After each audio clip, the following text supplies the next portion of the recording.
За та бүхэн төрүүлж байгаа энэхүү сургалтын материал нь ерөнхий боловсролын дунд сургуулийн дизайн технологийн хичээлээр сурагчдад бүтээлч эрэлхийллийн арга барилын чадваруудыг хэрхэн төлөвшүүлэх, за мөн энэ хичээлээр төслийн ажил гүйцэтгүүлэх явцад мэдээлэл харилцааны технологиг хэрхэн оновчтой, үр дүнтэй хэрэглэх одоо энэ ур чадварт суралцахад нь зөвлөмжлөх ийм зорилготой суурь боловсролын төвшөнд өөрөөр хэлбэл 6-аас 9 дугаар ангид дизайн технологийн хичээлээр хийх төслийн ажил нь 5 үе шатуудын дагуу одоо хийгдэж болох юмаа гэж заасан байж байгаа.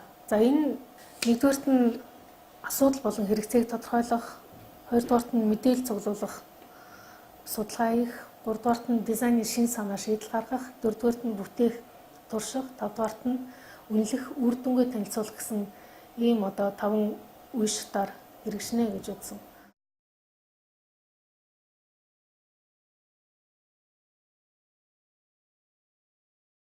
За хүүхдүүдээ өнөөдрийн хичээлийн сэдэв маань бол сандлын загвар зохион бүтээх төслийн ажил байна. Багш нь энэ ажлын хуудас нэгийг тарааж өгье. Таад энэ дээр зорилгоо тодорхойлж бичнэ. За ингээ багш нь ажлын хуудас.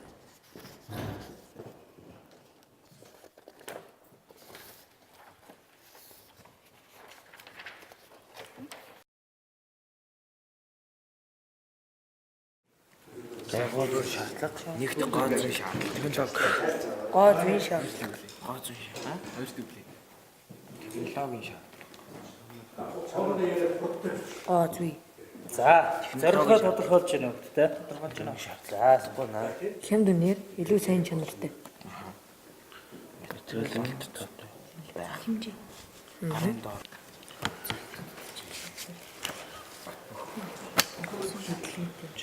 Яндаг тав хэмжээ.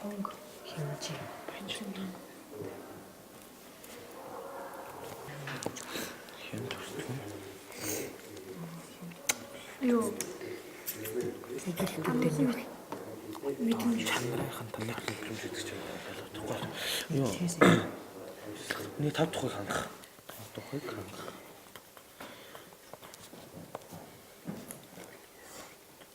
Нэг 5 тухайг хангах. Материалын олдц ихтэй хийгээд хэлбэр. За бэмхөрт одоо сандлын ясан тайлбарыг хүлээд тайлбарлаад өгөөч. Миний садал тавигдах шаардлага дээр бичсэн нь болохоор гоо зүй шаардлага, технологийн шаардлага, бас хямд үн 5 дахь бат бөх гэсэн зүйлүүдийг бичсэн. За одоо үзүүлэлтүүдийг нь Үзүүлэлтүүд нь болохоор эдлэгээ сайн, өнгө загвараараа сайн материалын олдц ихтэй. материал авс. За нэгэлт сандал тавигдах шаардлагыг үзүүлэлттэй хамт хэлнэ үү? Минийх одоо бат бөх мөртлөө гоо зүйн шаардлагыг хангасан. Тэгээд дэвшилтэд технологитой тийм технологийн шаардлага хангасан. За төмөрч өдөр өөрийнхөө сандал тавигдах шаардлага бол Миний шаардлага гоо зүйн шаардлага, технологийн шаардлага, тэгээд материалын олдц ихтэй хийхэд хэлбэр 5 дахьтай. за үзүүлэлтүүд нь болохоор Үзүүлэлтүүд нь бат бөх хийхэд амархан материалын олдц сайтай, эдлэгээ орт, өнгө загварын хувьд сайн. За ажлын хуудас хоёроо танилцуулъя багш нь. За одоо бол төрөл бүрийн сандлын дизайн, зохиомж, зориулттай холбоотой судалгаа хийх юм. За энэ маань 4 дараалттай явагдсан байна.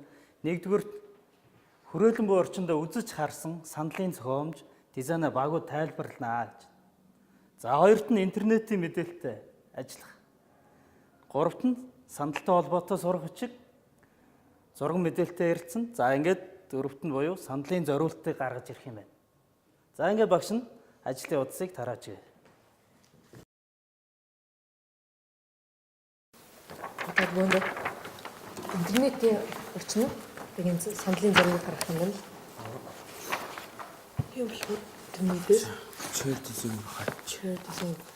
Ойлгох сүүлийн сандлын загвар гаргана. Зорилт нь болохоор яг хүнийг амраа. Хойноос хажуудлаас доороос гэх мэт. Сайхан номнуудаа аваад хүнсэн номнуудаа сууж агаар уншиж. Энэ санслыг туулж байгаа юу юм шиг ингээд энэ аваар ингээд нөрөөж байгаа хот дунд. Энд бас тий. Саяны нөгөө номыг бүр улам яацаа. Тэр саяны номтой зөвлөсөн энэ илүү яг энэ илүү зөөлхөн Хэрэгээс гадна илүү сайн сүүлийн юм болгосон. энэ их гоё. За энэ үе шатанд зорилгоо тодорхойлсны дараа анхны санаануудыг одоо гаргах энэ үйл ажиллагаа хийгддэг. Тэгэхээр зорилго тодорхой болсны дараа ямар илэл зохион бүтээгээ гэдэг нь тодорхой болсны дараа яг тухайн цаг үед тухайн хичээл дээр энэ одоо ийм байж болохын гэсэн сурагчдын тэр хувилбар санаануудыг гаргуулах, зуруулах, бичүүлэх, тайлбар одоо өгүүлэх нь хамгийн чухал байж байгаа. За хоёрдугаарт мэдээлэл цуглуулах судалгаа хийх үе шатанд сурагчид бол яг тухайн сэдв агуулгын хүрээнд шинэ мэдлэгийг бүтээх энэ одоо шийдвэрлэх чухал алхам байж байгаа. За энэ үе шатанд бол мэдээлэл харилцааны технологиг нэлээд одоо түлхүү үр дүнтэй ашиглах энэ үе шат гэж байгаа.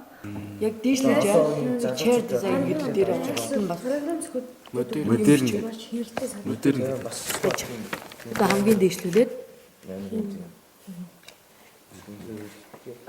онцгой болно 5 дахь дараач. За энэ бол одоо юу хүмүүсийг хэр илүү хийж 5 дахь хангаж тэгээ бас ажлын юм уу эсвэл нэг одоо энэ гэхээр илүү гоё саналууд гарч байгаа юм. Гэрэлтэй. Ижин гэтээ шатаа магадгүй өндөр юм шүү. тэгээ түнд бас нэлмиг сууж явах Тийм сайн. Одоо жишээл ингээд юм ууж муухтай ч юм асуул гэдэг эн чинь дорхон шат шүү. доороос нь алга юм биш. Тийм. Энэ бодит амьдрал дээр байж болохоор яг тоглоомын сандлыг бодит амьдрал дээр гаргасан гэж болох юм байна. Майнкрафт гэдэг чи алдартай тоглоомыг яг тийм сандлуудыг ингээд Монгол амьдаар гаргасан байна. дээш нуруу. За энэ бол амралтын гэхээс илүү гоёдын санал болоод ч та. Одоо энийг наалж энэний зориулт нь бол их амраах гэрт зориулсан тийм санал байна. За одоо бүгд хүүхдтэй ажлын хуудас 3 дээр ажиллана. За тэгэхээр багш нь хүүхдүүдтэй ажлын хуудасаа хараагаад өгье. За. За ажлын хуудас 3 дээр саналын шин загвар зохион бүтээх. За энэ маань үйл ажиллагааны 3 дараалтал байгаа. Тэгэхээр нэгдүгüүрт нь бол яах ёстой вэ гэхээр бид нэр бүтцийн шинжилгээний арга, оюуны зураглалын арга ашиглаад саналын хэд хэдэн шин загварыг зохион бүтээх юм. За хоёр дахь нь бол юу вэ гэхээр баг тус бүр нөгөө зохиосон шин саналуудынхаа хувилбар дээр хамгийн ихэнд үүсэн нөгөө шаардлага багчтай санал тавигдах. Тэр шаардлагынхаа дагуу саналын загварыг зохиох юм. За ингээд эцэст нь хамгийн шилдэг гэсэн 1-2 загвараа сонгож авах. За ингээд тайлбар хэсэгтээ хүүхдүүдэд танилцаад. За юу гэсэн байна тайлбар хэсэгт? Шинжилгээнийх нь аргын алхам байна. За ингээд 1-ээс 1, 2, 3, 4 гэсэн юм алхамтайгаар ажлын хуудас маань ингээд явах нэ. За ингээд дасгал ажиллаа хийцгээе. За энэ үе шатанд бол сурагчид тэр тухайн шийдвэрлэх асуудал зохион бүтээх эвдлийнхаа тэр шин санаа, шин дизайны шийдлийг, шин хувилбарыг гаргаж ирэх энэ үе шатж байгаа. За энэ үе шатанд бол сурагчдын тэр сэтгэлгээний урд чадвар нэлээд шаардна. Сэтгэлгээг хөгжүүлэх тэр тодорхой аргуудыг багш хэрэглэх шаардлагатай. За жишээлбэл бүтцийн шинжилгээний арга, оюуны довтлооны арга, гол объектын арга, тархины шуургын арга гэх мэт энэ одоо аргууд заашгүй ингэж хэрэгжилж явах шаардлагатай. Энэ аргыг хэрэглэсний давуу тал нь юу гэхээр зөвөр одоо тийм мэдлийн загвар зохион бүтээ тэрийгэ зураг гэсэн одоо даалгавар өгөхөд яг хүүхдүүд бол өөрийнхөө тэр тухайн үед өөрийнхөө тэр сэтгэлгээнд байгаа, өөрийнхөө бодолд байгаа тэр төсөөллөөрөө зурна. Хэрвээ тодорхой аргуудыг хэрэглэсэн тохиолдолд маш сонирхолтой, маш шинэлэг, маш өөрмөц тийм ээ. Тэр хүүхд өөрөө гайхахаар тийм одоо шин шийдэл загваруудыг гаргаж ирдэг юм онцлогтой байж байгаа. сургалтын явуулсан галт тоон гэсэн. Хэмжээ нь болохоор өндөр 8 том жижиг урт гөрн энэ чэрэг чимэл материал хийц хэлбэр хэмжээ өнгө бүтцгээ бүх юмараа бүх юмараа онцлог нь Материал нь хэд бол ихэвчлэн модонд орно. Тэгээд суудлын даав даун материал бол ихэвчлэн тэр чигээрээ мод харагдаж. За ингээд миний энэ зурсан нөгөө сандлын ингээд төрөл англи нь болохоор хэлбэр дүрсэн. За ингээд геометр дүрстэй өргөн урт богино нарийн гэсэн дүрснүүдээс бүтсэн. Тэгээд бүтэц бүрдлийг гэсэн одоо ингээд тавцсан гарын үр зөрчлөг, хөлийн тавир хөл, тэгээд өндөр төхөөрөлгч гэсэн юм хөө. За тэгээд зориулт нь болохоор 5 ангилдаг, офисын, анги тавих сургууль, ресторан, алгын газар, хичээлийн танхим, үйлчлэгээний ингээд ахын танхим. За тэгээд чимэглэл нь болохоор ингээд зохиомж, загвар хийц, өнгө нь бол дотоод 4 ангилагдана. Тод өнгөний хонцлог байрлал цолгүй.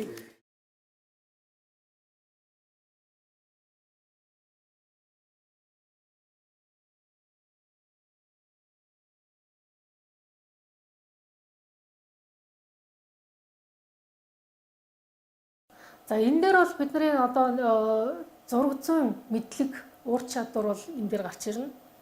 Тухайн сурагч, тухайн одоо төслийн ажлаар хийх эдлийнхээ ажлын зураг, тойм зургийг зураг зүйн дүрм стандартын дагуу зурсан байх шаардлагатай.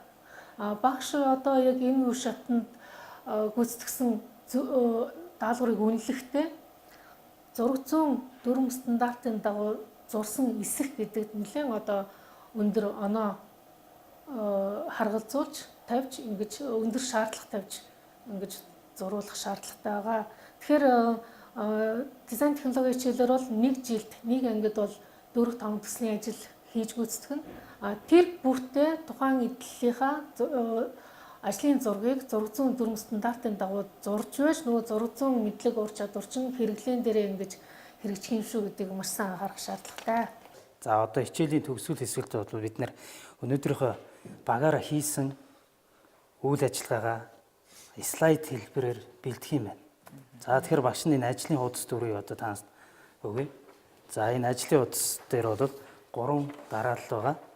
За мэдээж компьютер ашиглах юм байна. За ингээд слайдыг бэлдэнэ. За танилцуулганд оруулах зургуудаа бас оруулж багууд презентацийн бэлдэж танилцуулах нэ. За нэгт нь хаашаага ямар юу л орж ашиглах вэ? Програм ашиглах уу? За зөвхөн PowerPoint програм ашиглах нь.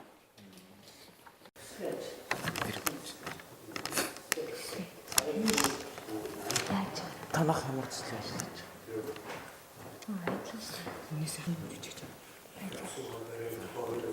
Ажил. За одоо нөгөө утас руугаа. 2 дугаар хичээл. Өнөөдрийн хичээл дээр бид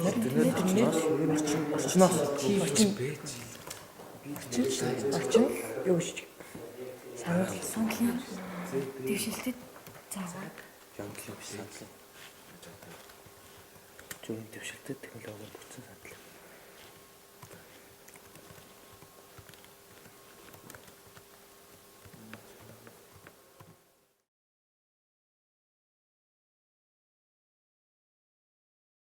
За ажлын хуудас дөрөв хүүхдтэй хийгээд дуусчаа. За ер нь ямар шиг үйл ажиллагааны дараалтаа яваа юм бэ? одоо Microsoft Office-ийн PowerPoint програмыг нээж тэрэн дээрээ PowerPoint-ыг ашиглаа. PowerPoint програмыг хэлсэн.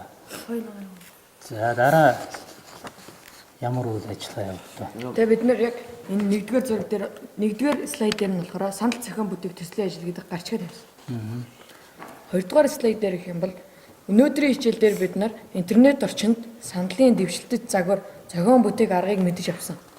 За ямар цэс ашиглана PowerPoint програмаасаа дизайнс л ороод яг энэ Хүссэн одоо ингээд өөртөө ингэ хүссэн зүйлүүдийг сонгож ингэж авах. за эндээс сонгож байна тийм ээ.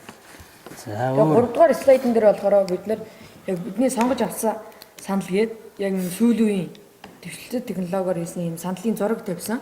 За ямар байдлаар оруулав? Ямар үйлдэлийн дараалал байна? Google Chrome руу ороод тэгээд яг нэг зураг сонгож аваад тэр зургийг copy гэж хэлээ.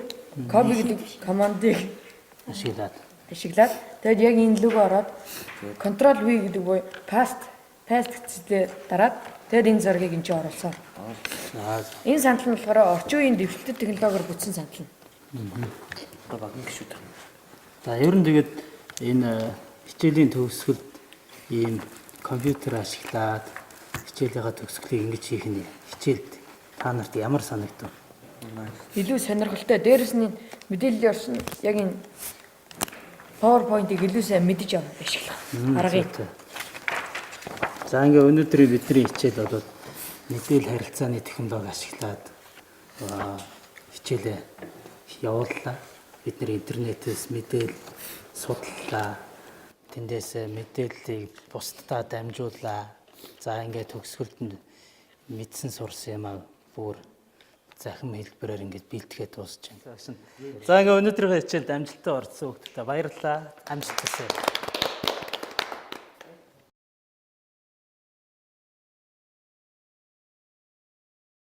Дизайн технологийн сургалтанд төслийн ажлыг гүйцэтгэлтэй бүтээлч эрэлхийллийн аргын бүхий л үе шатанд мэдээлэл харилцааны технологиг хэрэглэх хэрэгцээ шаардлага гардаг.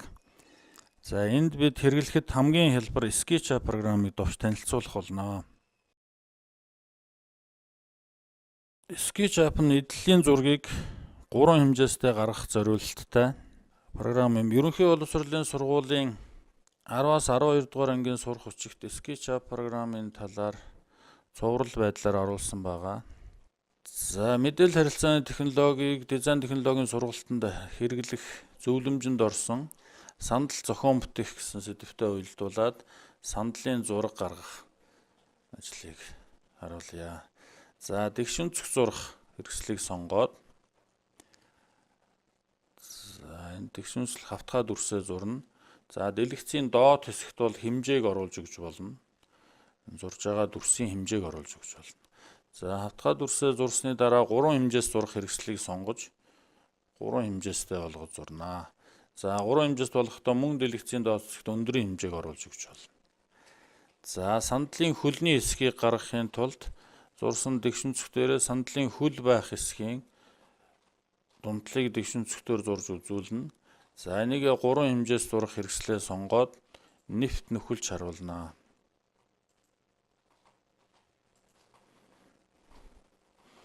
За нэвт нөхөлж харуулна.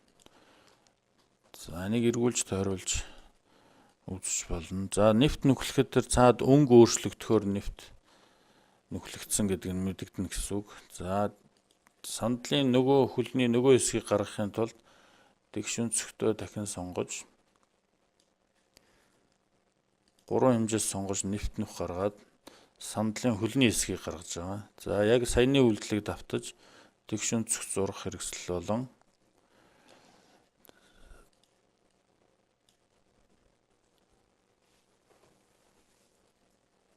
дэгшүнцэх зурах хэрэгслээр сандлын хөлний нөгөө хэсгийг гаргаад 3 хэмжээс зурах хэрэгслээр нэвт нүх гаргаж харуулах юм. За энэ дэлгэц дүүрэн харуулах хэсэг нь энэ байна. За мөн эргүүлж тойруулж харуулж болж байна энд. За одоо сандлын түшлэгний хэсгийг гаргая. За мөн дэгшүнцэх зурах хэрэгслээ сонгоод сандлын түшлэг байх хэсгийг сонгоно.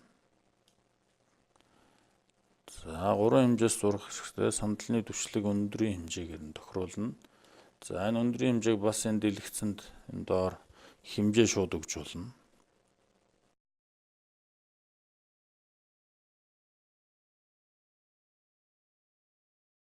За түшлэгэнд байх нүхнүүдийг дэгшүнцэгтөөр дүрслээд за дараа нь 3 хэмжээс зургаар нэвт нүхнүүдээ гаргаж болно. За 3 хэмжээс зурах хэрэгслээр нэвт нүхнүүдийг гаргаж харуулна. За сандлын зургийг зурсны дараа янз бүрийн материал өгж будж болно. Энд материал янз бүрийн материалын хэрэгслүүд байгаа. За сандлыг модоор хийсэн гэж модон материалыг сонгоод эндээс аль нэг төрлийн сонгож будах хэсгүүдэд материал өгж будж харуулнаа. За эргүүлж будагдаагүй хэсгүүдийг сонгоод будчихна.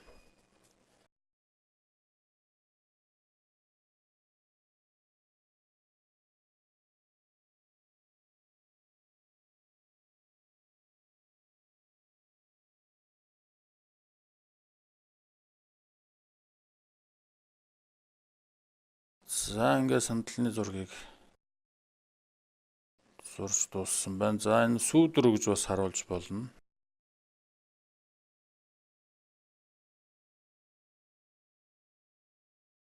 За илүү бодтой харагдаж байна.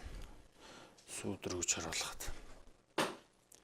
За ийм байдлаар SketchUp програмыг ашиглан 3 хэмжээстэйгээр эдлийн зургийг гаргаж болно.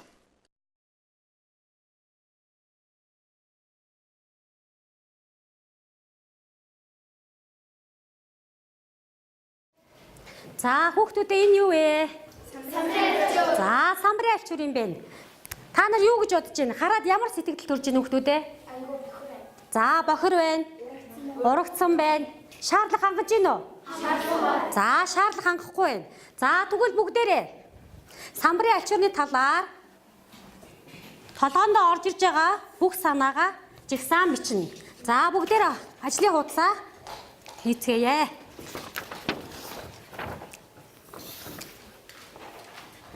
За хин олон санаа бичих вэ? Бүгдээрээ уралцгаая.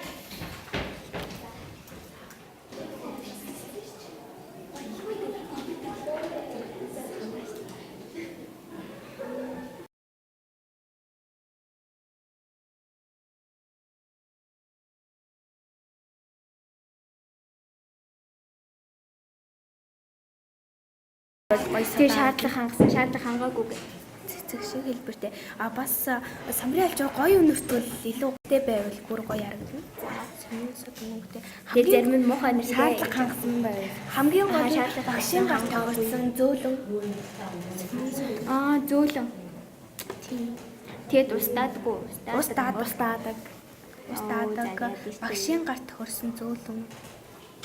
Шохоонд хурдан арилдаг гэх мэт багшид хэрэгцээтэй. Тэгээд янз бүрийн хэлбэртэй. Тийм. Уран хай, нар хай. Шохоонд хурдан арилдаг. Барихад эвтэйхэн. Хэлбэр хэмжээнээс хичээлийн хэрэглэх түүний хэлбэртэй байж болно. Хүүхдүүд хичээлээ хийчихсэн гоё үнэртэй янз янзын.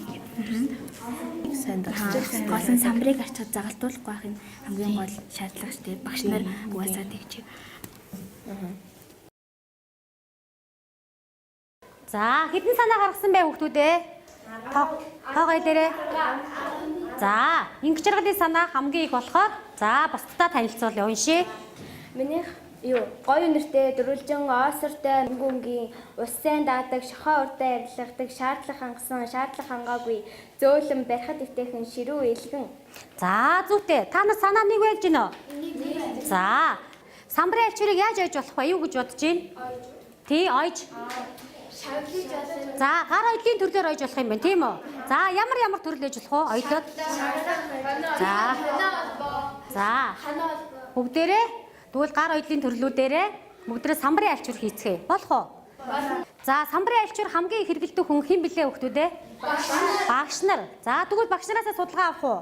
Авъя. За нэгдүгээр багийнхан нэг давхраар, хоёрдугаар багийнхан хоёр давхраар, гуравдугаар багийнхан гурван давхраар яваад энэ завсаргааны цагийг ашиглаа бүгдээрээ багш нараасаа судалгаагаа авцгаая. Уучлаарай агш, бид нар танаас бяцхан судалгаа авч болох уу? За таны ангийн самбарын альчуур танд таалагддгүү? Та яагаад ийм самбарын альчуур сонгох болсон бэ? Би бол илгэн альчуур хэрэглэдэг. Илгэн альчуур маань нөгөө ус чигийг айгуу сайн авдаг.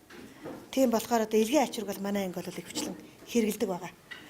За таны самбарын альчуур таны шаардлага хангадаг уу? Хангаж байгаа гэж үзэж байгаа. За мөн бас нэг ийм альчуур хэрэглэдэг. Энэ маань багшийн гараг явах, шохоо олохгүй бас юм арчхад бол бас боломж юм байдаг. За та самбарын альчуурныхаа сул талыг над бидэнд нэрлэнэ үү? За сул тал нь гэх юм бол яг будаг болчдөг. Тэгээ гадаар гар яг багшийн гар бохирддаг. Тэр талаараа жоо сул талтай.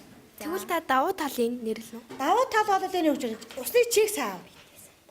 Айгуу сайн чийг авдаг. Тийм давуу талтай. За таны ангийн самбарын альчуур, таны ангид одоо самбарын альчуур хийж өгье гэвэл та ямар самбарын альчуур хийх вэ? Би бол илгэн альчуурыг л санал болгоно да. Илгэн альчуур хамгийн тохиромжтой ус чигийг авдаг. Тэгээд энэ үүлэгдэг барилт мэрэлтүүд бас зүгээр тий. Тий.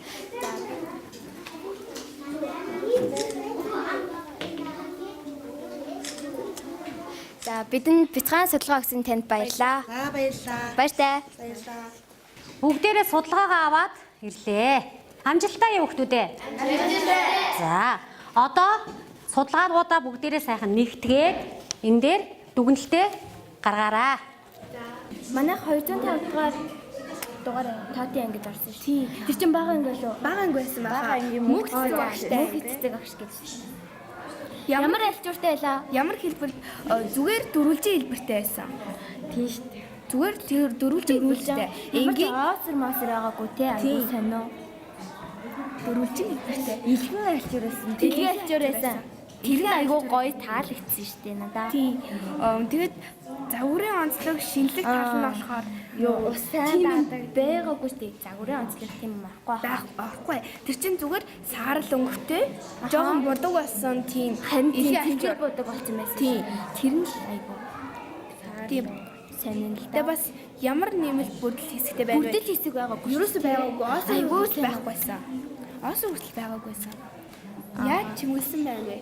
Чимгэлэг байсан. Харин ч бүр илгэн альчуураараа тоохгүй өргөцсөн юм шиг будаг модог байх юм байна. Яг тэр хിവэрээ байсан. Самбарын альчуур амар өрөвдөлтэй юм. Ямар чимгэлэл байхгүй байсан хамгийн гоё. Чимгэлэл байгаагүй. Чимгэлэл байсан бол нь гоё болсон байна. За дараагийн анги чинь 206 тат шүү дээ. Бүгдээрээ судалгаагаа нэгтгэжлээ. За 3 дугаар багаас эхлээд нэгтгсэн дүгнэлтээ найзуудаа хийж өгцгөөе. За танаа хэдэн багаас судлаа? Хэдэн ангиар орж судалгаа авсан бэ? 3 ангиар орсон. Гэтэ одоохондоо бид 2 ангийн бичсэн байна. Тэгээд эхний орсон анги маань 301 дугаартай оюун туяа агшийн ангид орсон. Тэгээд самбарын альчуурны хэлбэр нь тэгшүүнцэг хэлбэртэй байсан.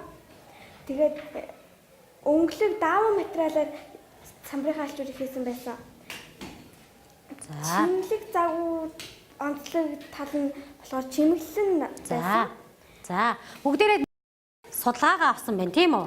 За дүгнэлт гаргасан чинь самбарын альчуур маань бүгдээрээ чимэглэл ерөөсөө байхгүйсэн байна. Зөв үү? Зөв. За тийм байна. Бүгдээрээ оосортой байсан уу? Оосортой. За оосортой байсан байна. Ингээд давхцсан санаагаа бүгдээрээ нэгтгээд гаргалаа.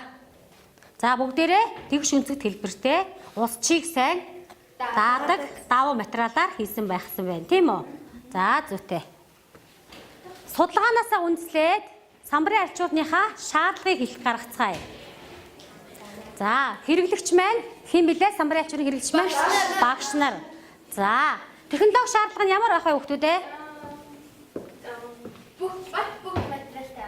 Бат бүх? За. За цааш нь хэлээрэй. Бас бүх материалтай.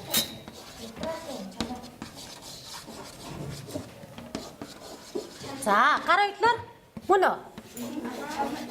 Гар оёдлоор ойсон байх мөн үү?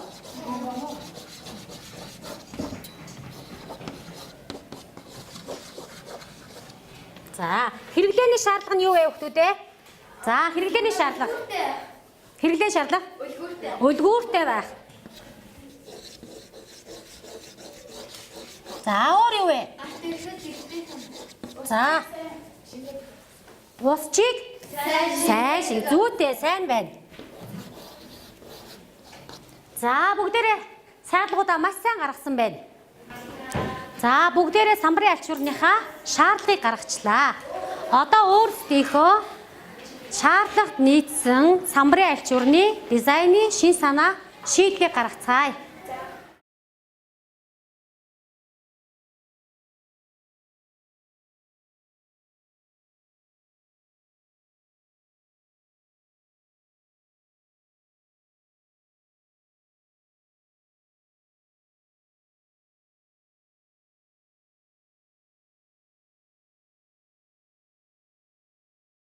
Дизайныхаа шин шийдлийг гаргаад дуусгацсан уу? Дууссан. За дуусгацсан. Оюун намын ангийнхандаа сайхан танилцуулаад тах та. За энэ бол миний самбарын альчуурнаас альчуурны маань шин санаа шийдэл дизайнер байгаа. За би энэ харандаа хэлбэртэй самбарын альчуур яагаад хийх болсон бэ гэх юм бол самбарыг маань нэгдүгээрт чимэж өгөх байгаа. Тэгээд хүүхдүүд хичээл хийгээд ч гэсэн сонирхолтой байна. Тэгээд харандааны хэлбэр маань өөрөө их сонин дүрстэй. Тэгээд өвөрмөц дүрстэй болохоор би сонгож авсан. Тэгээд хоёрдугаар Оосор маань оосортой байхад бай, тийм үү? Тийм. За, хоёрдугаар зураг маань ямар санаа вэ?